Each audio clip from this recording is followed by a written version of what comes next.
Okay, first grade, good afternoon. I wanted to draw a fun robot with you. Some of you have already done this, but I thought it would be a great way to share just how we did that. So if you want to teach someone else or if you want to make another one. So I grabbed a piece of white paper, I have a Sharpie. I'm going to be thinking about very basic lines, very basic shapes. So on my paper in the very middle, I'm going to begin my robot with a square. Okay, this square is going to represent my robot's body. Okay, so if you make your square. And on top of the square, I'm going to create a head. And so with my head, I am going to think about a line that's gonna arch and connect one side to the other, kind of that curved rainbow line. All right, so I have the head. Off of the head, I'm going to begin with 2 circles, and I'm not having my circles connect because I want to add some fun little details to my robot. So these are going to be the eyes. While you're doing that, you can also make a small center of the eye. And then I'm going to connect my eyes to the head. So I'm going to use 2 small lines, and I like using 2 lines to kind of create a shape so that when I go in color, there's something to color in. If I just did a line, you can't color in a line. You have to make it a shape. Okay, so I have my robot's eyes, his head. Now I'm going to go in and create a mouth. So I know that robots are programmed, they're like little computers. So I have this long rectangle here. And inside that rectangle, I'm going to create some vertical lines for some detail. So there is my robot's mouth.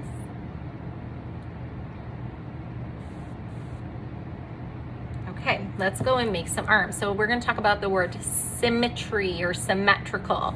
So whatever I'm doing to one side, I'm doing to the other. So I have an eye and an eye. Now I'm going to think about the arms, kind of like a human. Like we have arm and arm, leg and leg, ear, ear. Okay, so with my robot, I'm going to stick with that curved idea, and I'm going to create his arms in a curved arched line. And I'm going to repeat that because remember, if I want to add color, I can't add color to this line. I need to make it a shape. Okay, so there's one arm, and I'm going to do the same thing over here. Here's my other arm. He's walking real funny.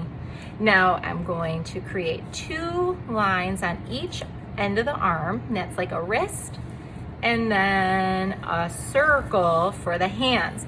Now, I was thinking about my robot, and I mentioned to one of my groups that if I had a robot, I'd want it to help me do some work. I know my kids would even like a robot that would help them clean up or do the dishes.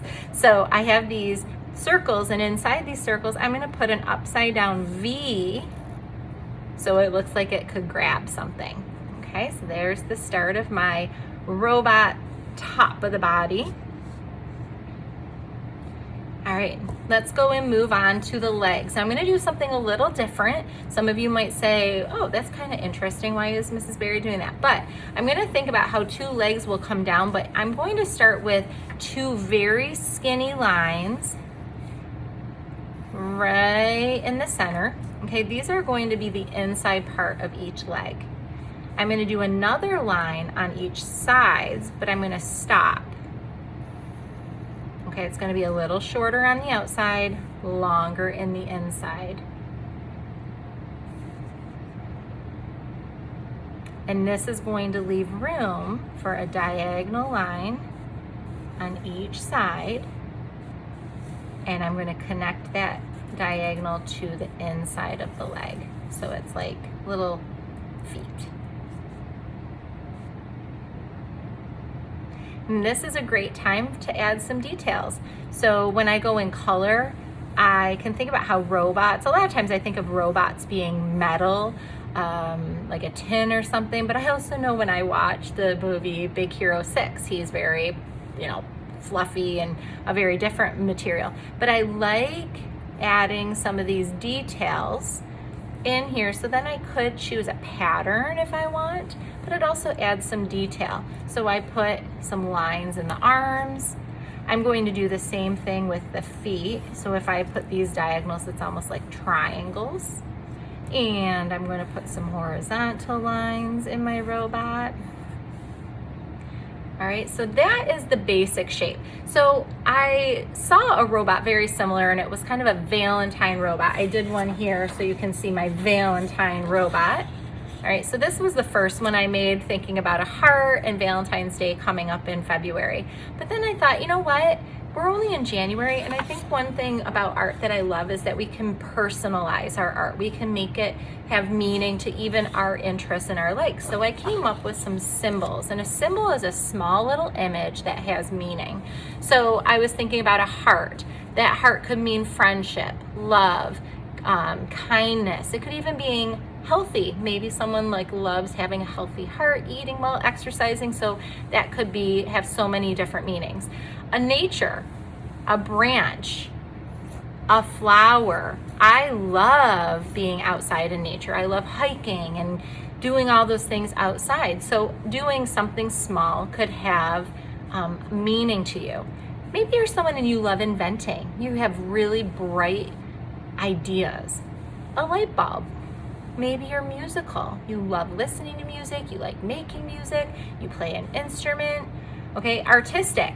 You could do multitude of things. A glue bottle, a pencil, a paintbrush. So these are small symbols just to get you thinking and brainstorming. When you think of a symbol, I don't want you to think about making an entire picture. It's just one small image that has meaning. Maybe you're an animal person. You love learning about animals. You like taking care of animals. Maybe you have the dream of working at a zoo or being a veterinarian. Okay, water, maybe you're a swimmer, an athlete. Okay, if you're athletic, maybe you play soccer or baseball or basketball, or maybe you're a dancer, any of those things. Maybe you love reading and you have books. I thought about a hand being helpful. I know so many of you are very helpful. You like to help at home and you help your friends, and our hands are a great way to do that. Cheerful. Maybe you're just a really happy, cheerful person. You like putting a smile on someone else's face.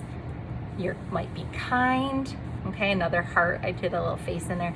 Maybe you're quick moving. Maybe you are super fast. You love being outside. You love racing. You love running. I thought of a lightning bolt. These are just examples. But what I want to encourage you to do is think of something that you could put inside your robot to share, hey, this is something about me. Okay, so I did earlier, I did a paint palette and a paintbrush, and I did a background with some paint splatter, so you could add a background. You could, like I said, if you just want to do a heart, you could do something like that. If you want to come up with your own image, that's fine. I am going to do a branch for this one because I do like gardening and working in my yard and planning, and so maybe my robot is a robot that's going to help me outside and do some good around my yard and adding some green to our environment. So these are all really fun ways for you to be creative, to make it a little personal. You could decorate, and feel free to go in and color. I have markers here. If you have markers, you can definitely use them. If you have colored pencils, even oil pastels would be really fun.